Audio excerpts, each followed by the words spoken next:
Buongiorno. Entrez s'il vous plaît. Allez-y, je vais vous montrer mon atelier. Ma beauté. Alors, là, pour vous expliquer, avant c'était l'enfer ici. Moi j'ai tout démonté parce qu'il y avait plein de ferraille, parce qu'avant c'était une chambre de séchage. J'ai préparé une petite chambre. Malheureusement là on est en train de couler un petit projet, donc je peux pas vous montrer, mais ça va venir. Là il n'y avait rien, c'était vide, c'est nous qui l'avons fait. Ensuite, établi, c'est moi qui l'avais fait, bien sûr. Bon, c'est pas... Regardez pas la poussière et le reste, parce qu'en ce moment j'ai pas de ventilation. Je travaille encore sur. La seule chose, j'ai acheté un petit aspirateur, j'utilise pour toutes les machines, mais ça va venir. On va commencer par, vous connaissez déjà mon cher ami Klaus. Qu'est-ce que je ferai sans lui? Lui c'est mon meilleur poton, avec les yeux de taureau, vous avez vu ça? Il est mobile. Quand j'ai besoin, je me pose en position là. Si j'ai besoin de faire de longueur, je me pose ici. Donc ça c'est très pratique. En bas, j'ai encore une petite machine ici sur table. Au cas où, s'il y a un qui casse, j'utilise la petite. Comme ça, les travaux ne s'arrêtent pas.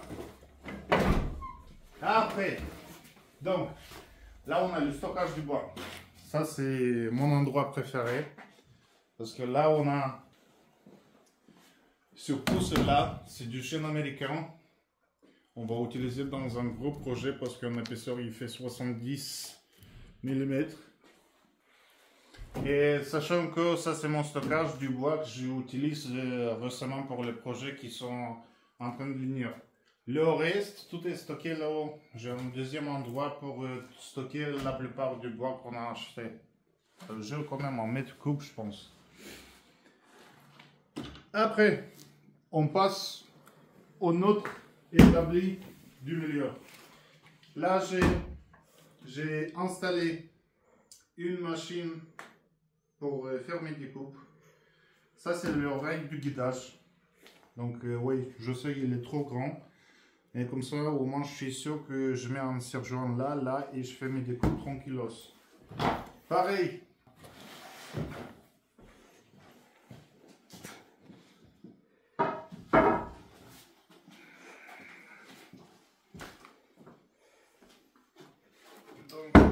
Là c'est pareil, j'utilise ça pour faire les découpes bien droites sur l'équerre. Et pour l'aspiration c'est pareil, j'ai pas préparé encore, mais je pense que je vais préparer pour ceux qui savent en cyclone, pour qu'on retire la poussière tranquillement. Et je vais faire quelques-unes pour cette machine là, et je pense pour Klaus aussi. Et puis je vais changer entre temps avec la scie, comme ça le premier temps ça va le faire. Après je vais préparer, je vais installer une ventilation de partout, comme ça on va être tranquille pour toutes les machines. Là on passe par ici. Donc là c'est le stockage pour les petites choses comme pour les planches à découper machin. Ici j'ai mes fraises, les cycloches, tout ça, les boulots, les vis. Ça c'est Timon et Pumba, mon camarade Elephantus, ses camarades Elephantus, et puis le big boss, c'est lui qui garde tout ici pendant la nuit. Et la petite beauté qui regarde, c'est son amour en fait. Joue online et mes deux camarades. N'hésitez pas à regarder mon TikTok aussi. Il y a pas mal de choses qui sont très marrantes. Les deux masques, c'est un mec qui me les a passés. Il est vraiment nickel. Parce que moi j'adore tout ce qui est culture africaine. Là, bon, vous allez comprendre. Les vis, machin, les clés, les règles, les pieds de biche. Tout ça c'est ici. Donc ce qu'on utilise est suivant. Ensuite, on passe ici. Bon, aujourd'hui, il faut que je change le disque parce que celle-là, il est déjà mort. Dans le coin, j'ai préparé des petites étagères pour les serre-joints, la barre de traction, Comme ça, le matin, on commence par la petite gymnastique. Ici, j'ai ma collection Ryobi avec les chargeurs. Multicoupe, défonceuse, visseuse, ponceuse, molleuse, 6 circulaires. Et ensuite, mon évolution. J'ai commencé par cette machine en fait. On l'a acheté, ça fait quelques années. Et franchement, pour le premier temps, c'était hyper bon. Maintenant, je pense que je vais acheter une qui va faire les découpes plus hautes. Parce que là, ça devient, c'est vrai que si ça dépasse les 5 cm, j'arrive pas à faire les découpes déjà. Mais c'est pas mal. Donc aujourd'hui, on va charger le disque là. Et je vais faire les petites découpes pour notre projet d'aujourd'hui. Parce qu'il faut que je fasse les découpes en 45 pour faire le cadre. Et je vais vous montrer ce qu'on va faire après. Le projet, je vais vous montrer après. Et là, on passe dans mon coin préféré. Regardez, j'ai un petit télé. Bon, à savoir les amis, parce que tout ce qui est là, on fait doucement. Et des fois, il y a mon papa qui arrive pour m'aider. Donc, tout ce que vous voyez là, on a préparé par nous-mêmes. Personne qui nous a aidés, à part la famille et tout ça. Donc là, bientôt, pour l'instant, voilà, c'est comme ça. J'arrange mes matos, la boche, les circulaires, la sauteuse. J'ai un deuxième au cas où. J'ai 2 défonceuses, 2 sauteuses, 2 circulaires.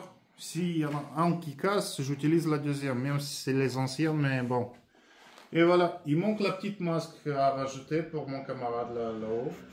J'ai pas osé à mettre un nom à mon camarade, mais on va mettre un masque et je pense que vous allez m'aider dans les petits commentaires en bas, comme ça on va choisir un nom. Mais il faut que ce soit marrant, pas Cédric machin, il faut que ce soit quelque chose de waouh. On va dire, bah, c'est lui. Les amis, je vais vous montrer encore une petite partie de notre atelier. Vous l'avez déjà vu avec notre projet en édit. Je ne vais pas vous dire, il faut deviner c'est quoi exactement. Donc, ici, il y a pas mal de travaux encore. Pour l'instant, on stocke le bois, les panneaux, la médium et tout ça.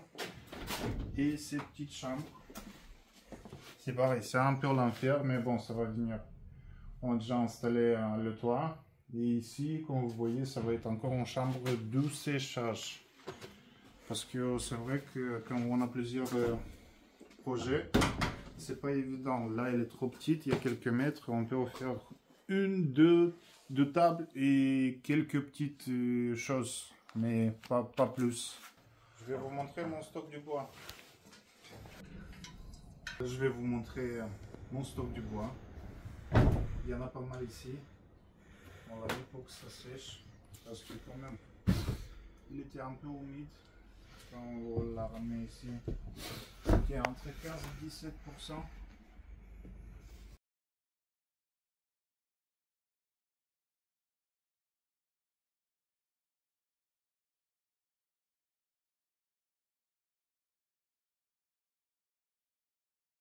Bon, là je vais vous montrer mon stock du bois.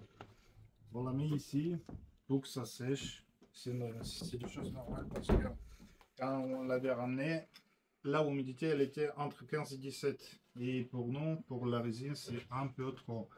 Donc là, je peux vous dire que ça doit être entre 2 et 3%. Et bien sûr, bon, là on parle d'humidité capillaire, mais ça c'est rien. On la descend, on la met en atelier, pendant 2 jours ça sèche, et comme ça tout est tranquille et nickel pour couler la résine. Bon. Là j'ai plusieurs types de bois. Je peux vous dire, voilà, celle qui est rouge c'est du pommier. Celle-là, je sais même pas. Même pas. Ah oui, c'est du merisier celle-là. Là c'est du merisier. Là c'est du chêne massif.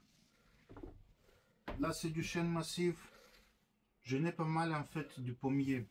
Parce que moi j'adore comme il est rouge, c'est hyper joli. Et regardez-moi ça. Vous voyez? Et quand on va traiter et tout ça, on va voir les veines, les capillaires et tout. Voilà, vous voyez? C'est tellement rouge. hyper joli.